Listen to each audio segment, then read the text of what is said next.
Hello, this is Dr. Muhammad, and this is another video under the Dynamics of Structures class. And today I'm going to talk about the damped free vibration response of single degree of freedom system, but I'm going to talk about the underdamped system or underdamped systems for today. If you recall and revisit the previous video, you're going to find that we have explained and discussed about the critically damped system, but today we are going to the second case, which is the underdamped system. Okay, so let's go now and jump into the main idea of the underdamped systems. Okay, just a reminder of what we have said last time. In the previous lecture, we already have mentioned about different things, or we have explained about the equation of motion, as you can see here. So in this equation of motion, we have derived, or we have obtained the solution of it. This equation of motion, we said it for the damped system, which is mu double dot plus c u dot plus k u equal to 0, and this is equation number 1. Then we have obtained the solution of this equation after going into some derivation steps, and we ended up with these two terms multiplied by one another, and we said that one of them should always equal to 0, and said that this left term is going to be the one that should be equal to 0 because this term is related to time or changed with time. So after that we have put this equation or this term and equate it with 0, and we obtained the two roots, the solution of this equation, quadratic equation. We found that we can find two roots for this equation, and we said that the general solution of equation 1, which is this equation, the main equation of motion, is given by the superposition of the two possible solutions, which is like rho 1 and rho 2 here. So we are going to add them up or superimpose both of them. Okay, so this is what we have done last time. And after that, we said that for this case, where that the two roots here equal plus or minus in the second term here, this means that this term might have a value larger than 0 or equal to 0 or less than 0, right? We have like three different cases. Last time we have explained about the critically damped equated to 0, and in this time we are going to talk about the underdamped case, as I'm going to derive right now. Okay, now let's go and see more about what we are going to put for today. Okay, let's start with the title here, which is case, I'm going to call it case number 2. If you recall, or if you revisit the previous lecture, you are going to find case number 1. It was critically damped. Today we are going to talk about the underdamped. Okay, underdamped system. Underdamped system. Okay, in this underdamped system, we are going to find that in our case, if, let me use this color, okay, a little bit. Okay, if we say that if C is smaller than C critical, the damping coefficient is smaller than the critical damping coefficient. In this case, let me use the same color here. In this case, the value under the radical is negative. The value under the radical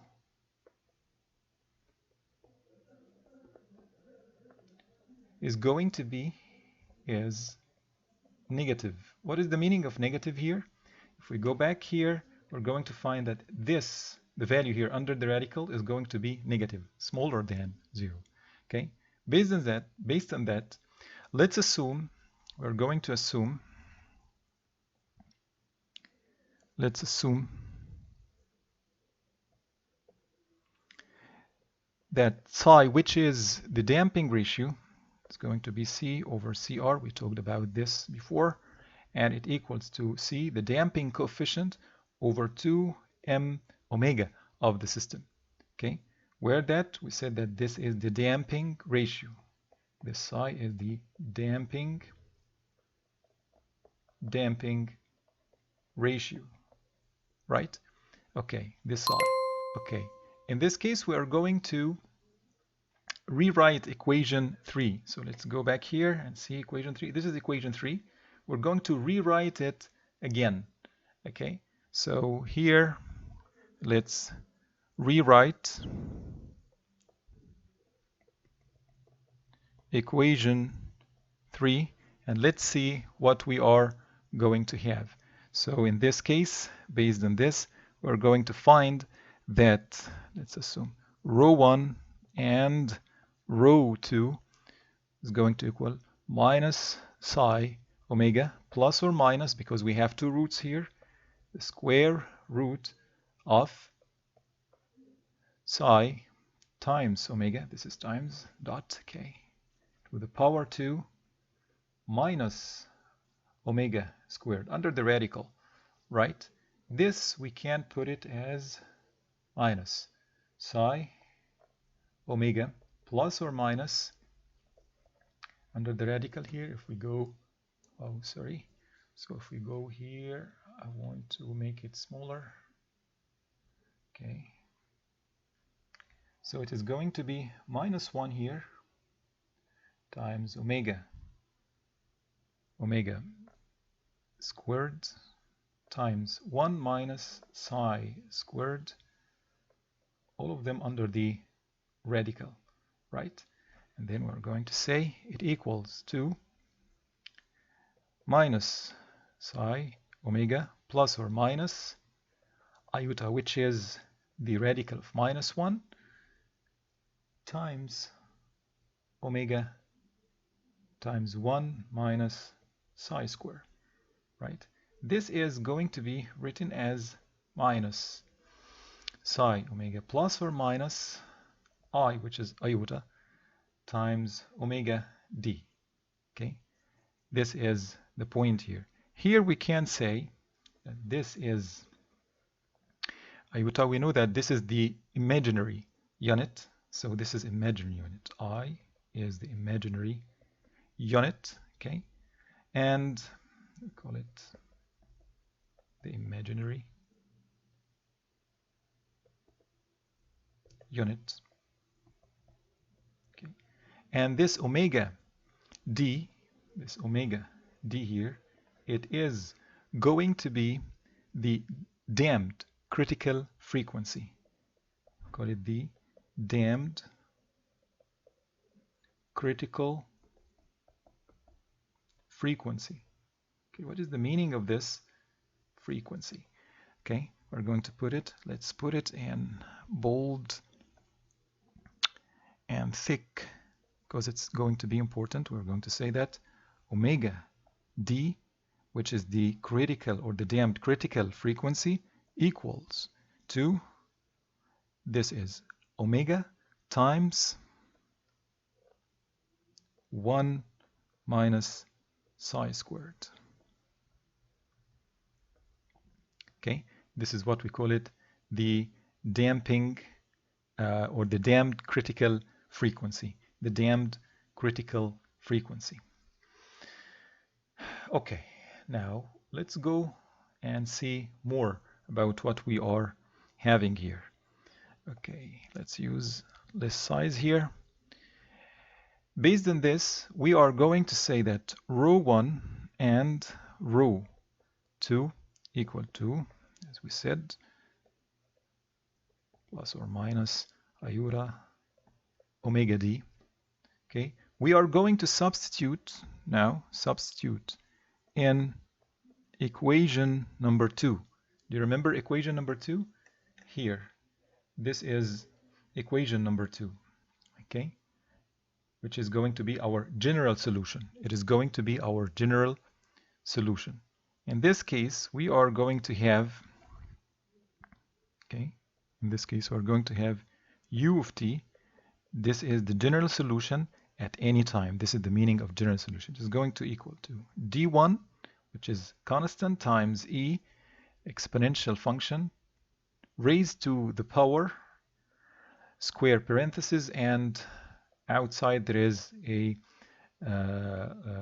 this is circular parenthesis, and then another one which is outside, because we are going to have two terms multiplied by one another. The first one is minus psi omega plus I omega d, close the circular parenthesis, times t, right?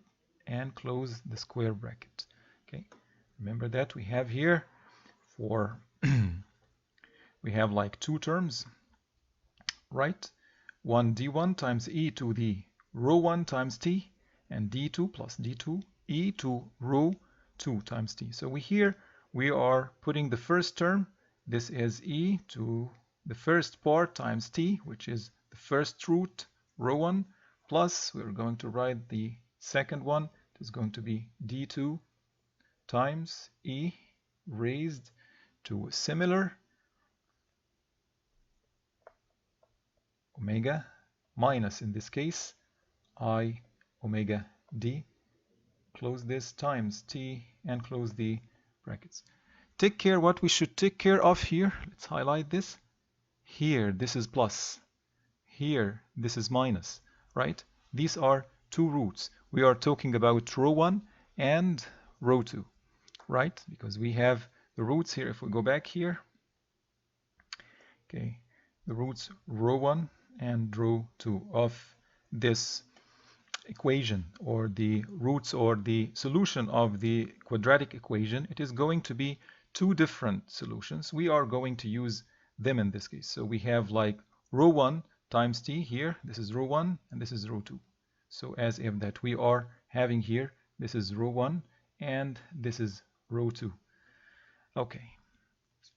Okay, now we are able now to put our equation in a very nice form, and we can go through the next step, which is we are going to say our general solution. Again, we are u of t here equals to, e is going to be taken as a common factor raised to the power minus psi omega t. So minus psi omega t, this is the power of the exponential, or the exponential function here, times, we're going to take a common factor here, so it is going to be d1 e plus iota omega d times t, and here plus d2 e minus I, okay, omega d times t, close this parenthesis. Okay, the exponential form, remember that we have exponential form now, right? So in this exponential form, we can transform it to another form that is going to be easy for us to use and to understand. So from the exponential form, we can transform to the trigonometric function, Euler transformation, trigonometry, using the trigonometry transformation. So we can say that e raised to the power plus or minus iota omega d times t, this would equal to cosine omega dt, right, plus or minus iota sine omega dt. Okay, from where we got this, from where we can like transform the exponential function to sinusoidal function, as I said, the transformation, the Euler transformation, using, or we can use or transform from the exponential form to trigonometric form using Euler transformer, okay, or transformation of Euler. So in this case, we are going to put the next part. Let me have another room here. I think that there is no room here. Okay, so now let's put the derivation of what we have done up till now. So we have like u of t is going to equal to e minus psi, sorry for this, psi omega t, right, times, open the square bracket, d1, and here it is going to be cosine, another bracket here, cosine omega dt plus iota sine omega dt, okay, plus the second term is going to be d2, right? This is d2, and it is going to be here cosine omega dt minus iota sine omega dt, and close this and close the brackets here. Okay, so we have, okay, again, let's highlight, this is positive, this is negative, because we have two roots here. Okay, then we are going to arrange this. We are going to find that d1 and d2, we can take like common factor is going to be there inside this equation if we rearrange it, right? So I'm going to rearrange it like this. We're going to put the same exponential function here. I'm going to take the same brackets here, but I'm going to take d1 plus d2 as you can see here, d1 plus d2 in one term times, okay, cosine omega dt, because cosine omega dt here and cosine omega dt here, and d1, so it can be taken as a common factor times d1 plus d2, and plus here iota, and sorry, d1 minus d2 here times the remaining, or the common factor, sine omega dt, and close the brackets, right? Based on this, we can say, put again here the same exponential function, we can put it and say that u of t is going to equal e to minus psi omega t times, okay, d1 and d2, they are going to be, let's use another color here, we are going to call them a, for example, okay, let's the size of it to be higher than this, so it is going to be a. What is a? It is a constant, okay, it is a constant because d1 plus d2 is, every d1 and d2, they are constant, so a is going to be a constant as well, and the same for d1 minus d2, it is going to be another constant, we call it b. In this case, we are going to have a is multiplied by cosine omega dt plus b times sine omega dt. Close the brackets here. Okay, what is this? Can you look to this equation that you are looking to now? It is what? Exactly. It is simple. This is a simple harmonic motion. Okay, so this is, I can say here, this is a simple harmonic motion. What is the meaning of this? What is the meaning of simple harmonic motion? It means that our equation is composing of cosine and sine, so the sinusoidal functions are being used for representing the solution or the general solution of our problem or our system. Okay, that's very nice. We are getting closer to the final form. From the initial condition, now the most important thing for us is A and B. What is A and B? From where we can get them? Okay, we can obtain them from the initial condition. So let's put A here again and say A and B, they can be obtained from the initial conditions. Okay, they can be obtained from the initial conditions.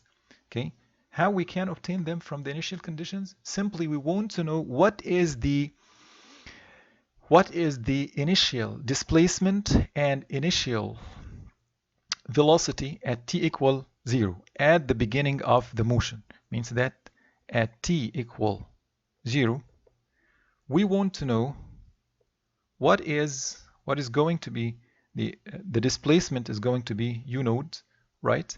And the velocity is going to be v node.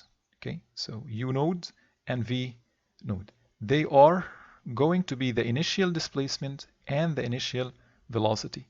Okay, this is the displacement at t equal to 0, and this is the velocity at t equal to 0.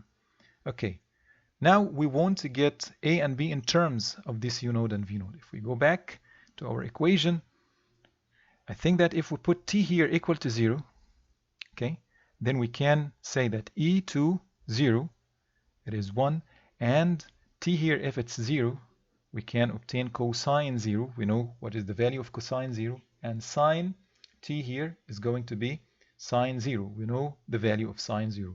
We do not care about omega d here. So this, based on this, if we're going to substitute with t equal to 0, it is very easy for us to obtain that u node is going to equal a, because cosine 0, 1, and sine omega dt, this is going to be 0, all of it. So this term cancels out. Okay, so we are going to obtain the value. So at t equal to 0, we're going to find that this a equal to u node. So we obtained the first constant here, right? Now we want the second one, and for b, you are going to find after substitution in the same equation, okay, you are going to find that for our case, b is going to equal v node plus u node times the damping ratio times omega over omega d. Okay, this is going to be the second constant in our equation. This is going to be the second constant in our equation. Okay, is it clear up till now?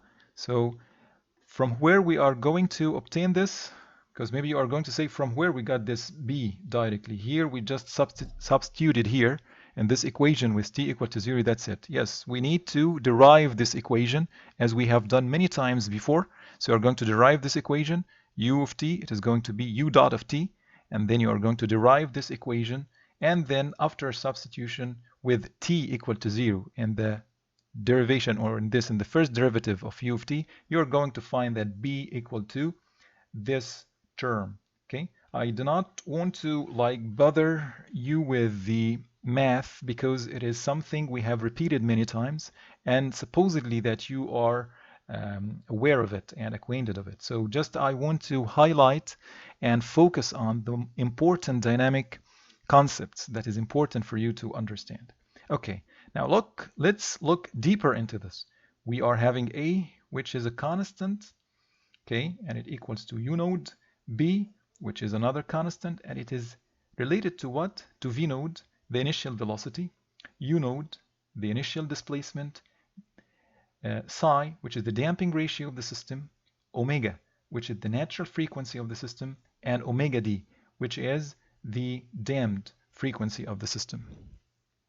Well, based on that, we can now, this equation, we can put it in a very nice form after substituting with a and b. Now let's put it in a nicer form with all the constants there. So we're going to put it, let's use a bigger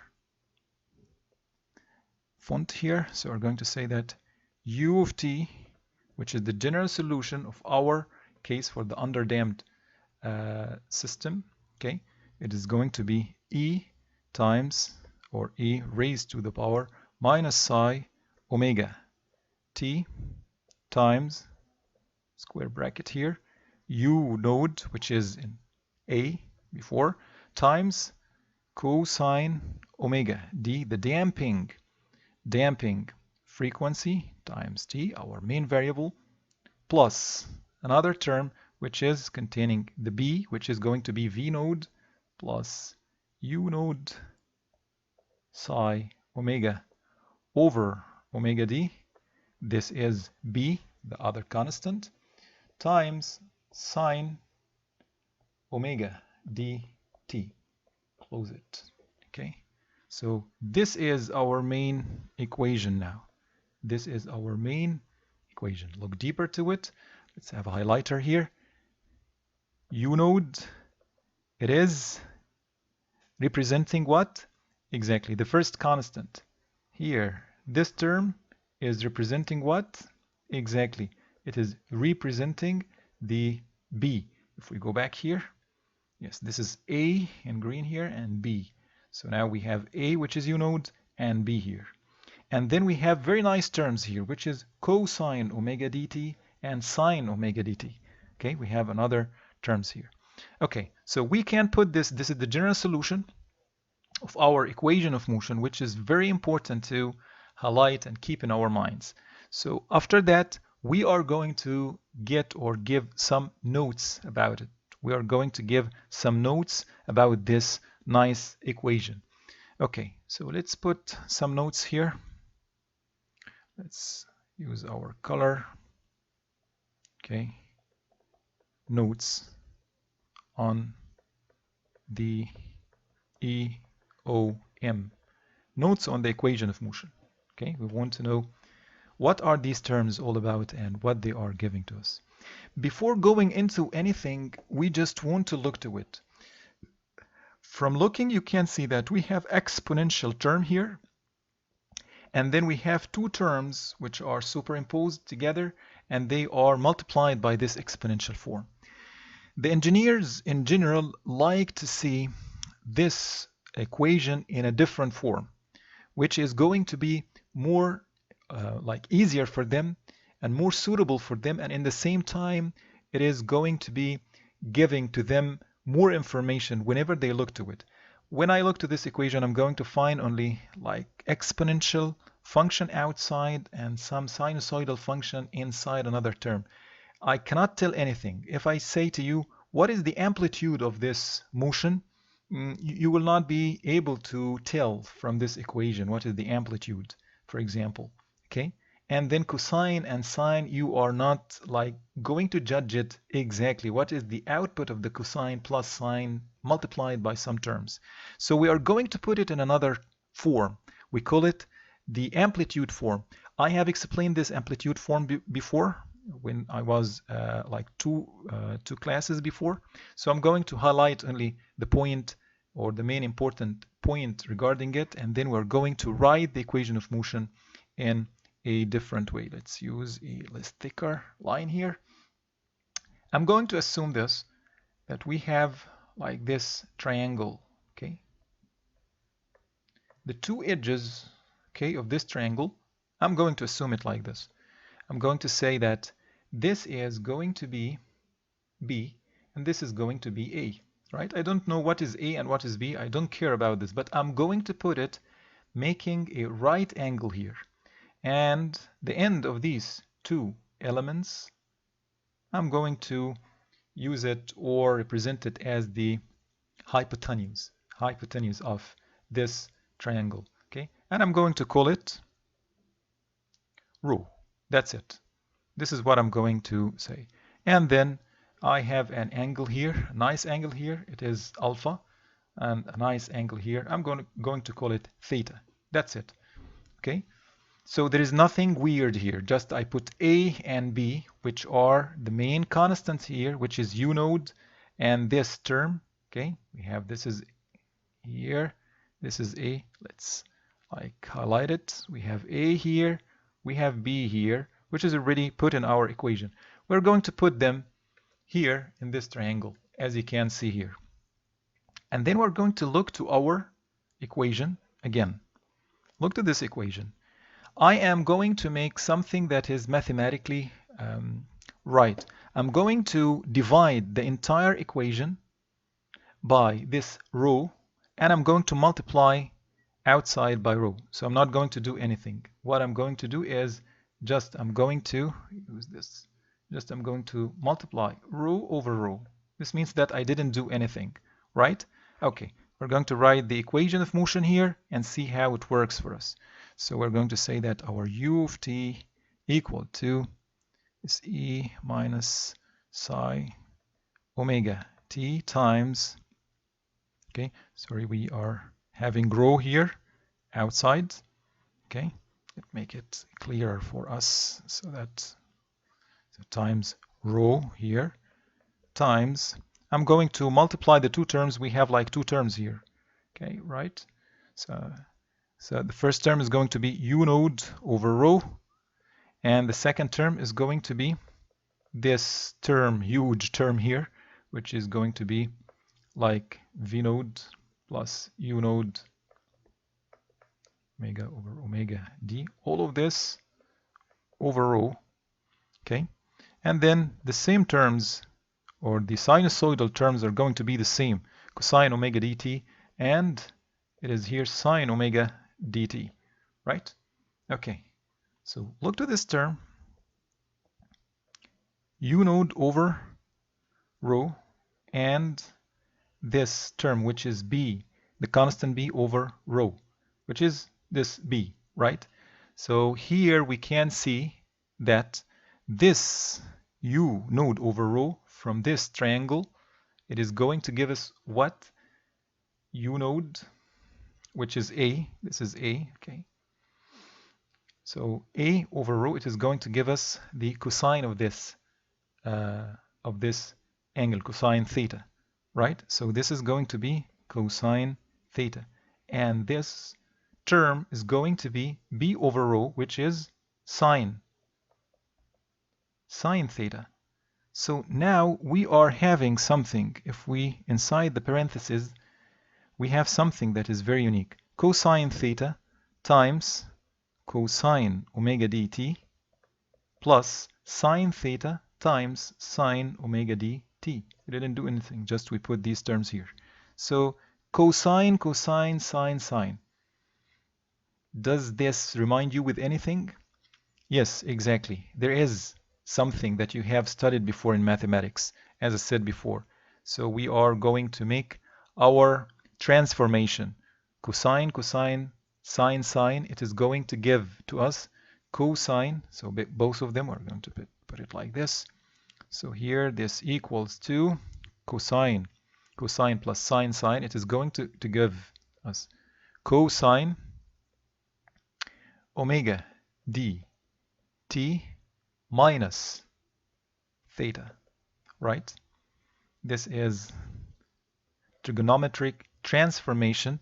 So we now, this is inside the parentheses, then we are going to put the same equation again. So we're going to put lambda here, e minus psi omega t, and this is, we're talking about the general equation, right? This is the form that we are going to talk about. This is our form, okay? So let me put it and highlight it in bigger size. So our general solution is going to be u of t, which is the second type or another form of the equation of motion. U of t equals to e raised to minus psi omega t times rho times cosine omega d t minus theta. Okay, this is what we have here, and make it our important equation here. Well, maybe you are going to ask me why we are going through all of this, why this kind of transformation and so on. This equation seems to be easier for me. Actually, no. This equation, if you look to it, it is going to be much easier and telling you things. This equation is telling you the following. First of all, the amplitude of the motion. This is what we call it, the amplitude of the motion. Okay, remember what is rho here? Rho, it is going to, let's use, yes, okay. Rho here, it is going to be the square root of a squared plus b squared, right? This is rho. Okay, I'm going to let you see that this rho is very important for us. Okay, it is going to give us the amplitude of the motion. I'm going to show it to you in a while. Okay, and we have this term, we call it the decaying term. it also going to give us something. It is going to give us the envelope based on which this amplitude is going to decline. Okay, it is an exponential function. And then this term, it represents for us the sinusoidal part of the system. Okay, the sinusoidal part of the system, which is making like this, right? So this is the amplitude. I'm going to show it in a very neat sketch after a while. And this is the decaying term. This means that we are having something exponential here that is going to be used. So we have the amplitude, we have the envelope that is based on which this amplitude is decaying, and we have the sinusoidal function, this harmonic motion that we are having, right? Okay, so now let's go and see how we can interpret it in a graph or a chart, for example. Okay, so this is our case here. This is our chart. Okay, this is our chart here. Let's go back. It's very nice chart. Okay. Okay. Sorry, I try to adjust it so that we can see it in a better way. Okay, sorry for this. Okay, so now you can see this is the relation, or we can say the effects of damping on the free vibration. So as you can see here, we are having like different lines. I'm going to explain these lines in detail now, so do not worry about this. First of all, we want to know what are the axes. So we have here the horizontal axis, which is going to be, this is t, which is the time. Let's have like less size here. Okay, so we have t here, which is the horizontal, the time elapsed, or the progressive time in order to describe this motion. And the vertical axis is going to be u, which is u of t. We are talking about u of t, which is, this means that the displacement at each time or at different points of time. Okay. Okay. Now we're going to start with, this is the one with the bold line here, with the thick black line. It is going to be our main motion, or this is the line that is describing our motion. Okay, take care of it. At point of time equal 0, which is the beginning, at the beginning of the motion, we are having initial conditions. Do you remember? We have u node, which means that we put it in our annotation, u node like this, and we have the slope at this initial condition, which is this point. The slope here is going to be u dot node, which is, we call it v node, okay, in our annotation system. So this means that we are having the initial conditions u node and v node. Well, this is very nice. And we are going to draw this thick line. This thick line is going to be described by the equation of motion that we have discussed before. Okay, so we are, let me put the equation of motion here. So we're going to have u of t equals to e2 minus psi omega t times rho times cosine omega dt minus theta, right? This is our equation. Well, let's link with this. So this is the equation here that we have. Okay, the amplitude, the maximum amplitude is going to be, do you remember that I said to you that this is the maximum amplitude, right? Which is this value here. This is rho, for example, which is the amplitude. The amplitude is going to be maximum here, okay? And after that, it is going to decay. So every time we're going to find that our amplitude is decaying. So how this decay is going to be there?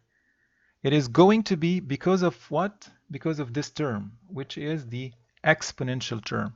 This is the exponential term. It is going to make the amplitude to decay. So we are going to link between these points, okay, these points, in a way that is going to be linked with this dashed line here. This dashed line is going to be exactly the envelope of the amplitude. It is going to be equal to rho times e to minus psi omega t. Omega n or omega, it is the same natural frequency. It's only the annotation of the book, and this is my annotation. They are the same. Okay. Okay. On the other side, this is the positive envelope. We are going to put another envelope, which is the negative envelope.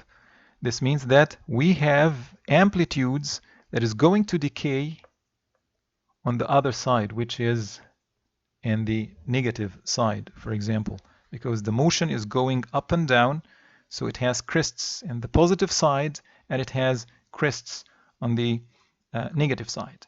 Okay, so now we understood what is the meaning of the envelope and what is the meaning of the amplitude.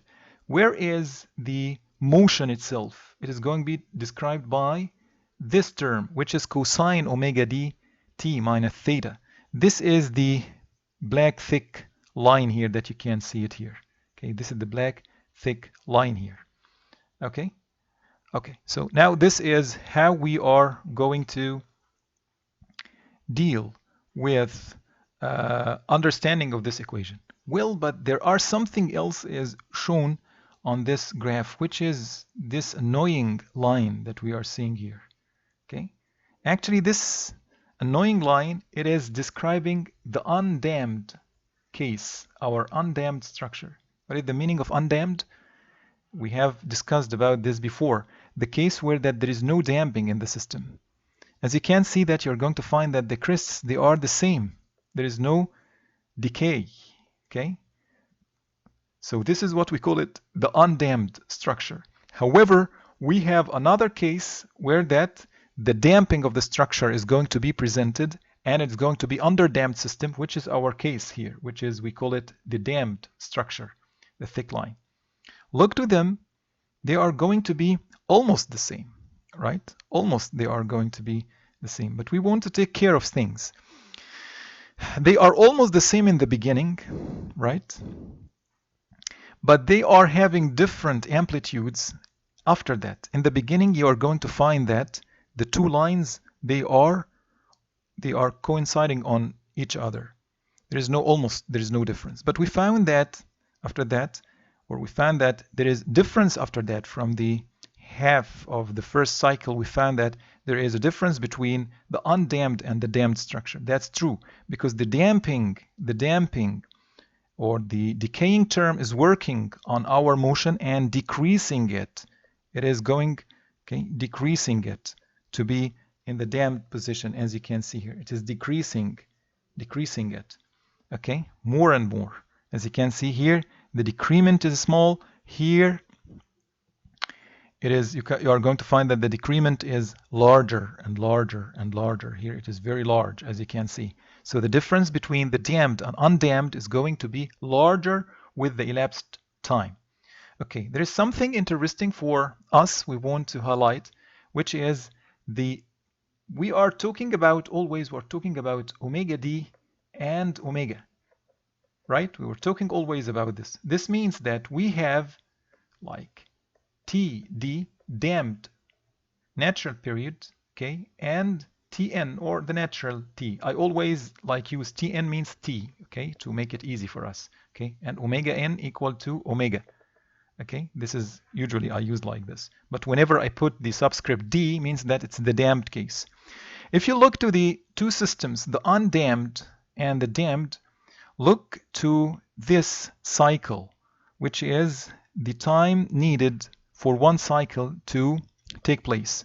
Tn equal to 2 pi over omega n. You can check this from the previous videos. And Td is going to equal to 2 pi over omega d. Do you remember? We have explained this in the previous slides. So here, a kind of reminder. So we can say that like T d equal to 2 pi over omega d, which equals to 2 pi over omega times 1 minus psi squared. Okay, do you remember this? We have done this, or we said omega d equal to omega times the radical of 1 minus the damping ratio squared. Okay, so, okay, and our Tn, as you know, our Tn, the original Tn, it equals to 2 pi over omega, okay, or omega n or omega. They are the same, okay, as I said. So this means that, okay, this based on this, Td, the damping natural period, is going to equal 2n over 1 minus psi squared. Okay, so here if you look to this, you're going to find that 1 minus psi squared, it's very small. Okay, it is very small value, right? This means that our T d would equal to Tn, because this is like 1 minus 0.05 or 0.02. This means that almost the same, almost, I mean that it is going to be 1. This gives us the meaning that Td almost equal to Tn. The natural period of the system is going to equal, okay, approximately the damping period of the system. And this is what is graphically represented here. Graphically is represented here. As you can see, this is Tn and this is Td. Look here, what is the difference? There is a tiny, slight difference between the two. Okay, and that's true, because we have like only the difference between the two is the radical of 1 minus the damping ratio. Okay, so this gives us also a very good and important information regarding the relation between Td and Tn. Okay, now this is one of the important notes that we need to highlight in our case. It is, we are talking about, remember, we are talking about some notes, and the first one is the relation or a different form of the equation of motion. The different or a different way of or a different expression for the equation of motion. Okay, I'm going to like call this equation to be equation number 4. Okay, this is equation number 4. Only keep it in your mind. And remember that we are under some notes on the equation of motion. First note here we can put is the attractive form. We can put it like a different form of the equation of motion. Okay, we can put it in this nice title, note number 1, and we can call it like another form of EOM. Okay, this is like the first note here. Okay, now let's go to another note, which is going to be interesting also for us, which is call it the relation between omega d and omega n. The relation between omega d and omega n. Okay, so in this case we are going to look to the relation between omega d and omega n. So we are going to like make a relation between this damping ratio and Tn over Td. Okay, we're going to make a relation between the two. If you remember, I said that omega d equals to omega times 1 minus psi squared, right? So this means that we are having, if we are going to put omega in the denominator here, so we have omega d, omega over omega d equals to the reciprocal of t's, which is Tn over Td, right? And this would equal to square root of 1 minus 1 psi squared. Okay, so based on this, as we said, Td is going to equal Tn over 1 minus psi squared. Okay, I think that we have like explained this before. We have explained about this before. If you look to this equation, okay, look to this equation here. Okay, we are going to find that if we say that omega over omega d squared, let's take the square of the two sides, the left-hand side and the right-hand side, and it's going to be 1 minus psi squared, right? Then we're going to put this psi squared in the left-hand side. Then we're going to have this omega over omega d squared plus psi squared equal to 1. Look at this. What is the equation that we are in front of us now? Something squared plus something squared equal to 1. This means what? Exactly. It is circle equation, right? It is a circle equation. Then we are going to make a relation between the two, between omega over omega d, which is this term, and we put it here, okay? Omega over omega, omega d over omega n, which is equaling to omega tn over td, versus the damping ratio, okay? Versus the damping ratio, which is in the horizontal axis, as you can see here. Okay, based on this, we're going to find that this is the circle equation. This is our equation here that I have derived now, right? It is a circle equation. Based on that, we're going to find that for the range of the damping ratio between 0 to 0.2, almost the relation between omega d and omega n, they are going to be almost the same, right? Because the circle here, there is no big difference between the two. So we are going to say that omega d equals to omega n for the range between 0 to 0.2 of damping ratio, okay? So this is the effect of damping on the natural vibration frequency. So we can say this is the range of damping for most structures. Actually, most of our structures, they are having, if we're talking about like RC buildings, for example, we're talking about 5% damping. If we're talking about steel structures, we're talking about 2% damping. If we're going to add some additional damping, for example, systems, maybe they are going to exceed 0.2 or maybe reach 25 or 30% or something. But again, we are like in the same range here for most of structure falling into, right? This makes us like comfortable whenever we say that, well, omega d equals to omega n, the natural frequency for our structures. There is no problem with this for us, okay? So we can write down this as a note, which is important note here. We want to highlight. We can say the effective damping on Tn or omega n. So we can write this. You can put it as a note, or this is the end of the second note that we're talking about. The effect, can write it like this: the effect of damping, the effect of damping on Tn or omega n. Again, remember, Tn or omega n, we're talking about the natural. N stands for natural period or natural frequency of the system, is negligible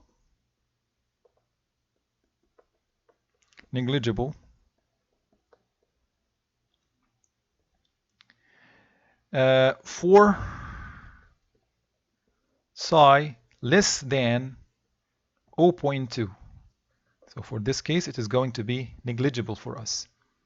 This means that, between parentheses, i.e., this means that for most structures, this is for most structures. Okay, take care of this. This is for most structures. So we are in the safe side in this case. We are in the safe side in this case. Okay, this is actually brings us to the end of our video. There is one point maybe I want to highlight here before leaving this, like a comment on what we have said regarding the damping ratio and its effect. So here there is something that is important, a kind of like a note on how the damping is going to affect the motion of the system. Okay, So the more effect, or the most important effect of damping on the on the structure is on what we call it the rate at which free vibration decays. This is very important like concept. What is the meaning of this word rate here? Damping is always there, right? But the point is, if we are going to have different damping ratios, we are going to find that the rate of the decay, or the decaying rate of the motion, is going to be higher if we have higher damping ratio. And this is what we are mentioning, or this is what is written in the textbook here, and this is an important note, so I captured it from the textbook. This is displayed in this figure, where the free vibration due to initial displacement U node is plotted for 4 systems having the same natural period. So we have 4 systems, okay? All of them, as you can see, 1, 2, 3, and 4, all of them, they are having the same Tn. So Tn, it is the same for all of them, for 4 systems, okay? And U node is the same for all of them. So as you can see here, U node means that we have started the motion of this system at the same U node, the same initial displacement, all of them. But one system is having like 2%, another is having 5%, third is having 10%, and the last is having 20%. So we have like 4 different systems here: 2%, 5%, 10%, and 20%. What will happen for this case? We're going to find that, look to the motion here. Let's highlight it here. Look to the motion here. You're going to find that exponentially decaying, but it takes longer time to decay and almost vanish, right? After maybe T over Tn equal to 20 here. But look to the case, for example, of 5%, you're going to find that the rate of decay is higher here. Almost we are going to reach or vanish, the motion is going to vanish almost at, let's assume that is 10, for example. T over Tn equal to 10. Let's increase our damping 10%. You're going to find that the rate is very high. The rate of decay is very high. And then the vanishing, or the motion, is going to disappear almost at like 5 T over Tn. And if we have 20%, the decay is going to be extremely high here, as you can see, at maybe at 3 ratio between T over Tn over equal to 3. You're going to find that our system is going to the motion is going to be going to disappear. If our system, for example, if Tn equal to, let's assume 1 second, okay? So here, the first 2%, after 20 seconds, the motion may decay after that. But for the 5% damping ratio, after 10 seconds, okay, it is going to disappear, or like is going to vanish here. In case of damping ratio 10%, you're going to find at 5 seconds, after 5 seconds from the initial displacement, you're not going to find any motion. For 20%, after 3 seconds, you're not going to find any motion. Okay, so this is an important concept that you need to put in your mind, which is the rate at which the free vibration decays. So let's wrap up again. Here I said that from 0 to 0.2, they are going to be the same. I mean, omega d and omega n, they are going to be the same as we have highlighted here. Okay, we have highlighted this here. We said omega d equal to omega n for most of our structures, because our structures falling into this damping range, or range of damping for most of structure. But we need to take care that damping is having a great effect on the rate of which the vibration decays, as we have explained in this graph. This would bring us to the end of this video. I hope that you have understood it well, and I hope that you now understand what is the meaning of the underdamped system and how we can derive the equation of motions and how we can differentiate or at least understand the relation between the natural period and the damped period and understand well what is the effect of damping on the motion in general. Okay, thank you and see you in the next video.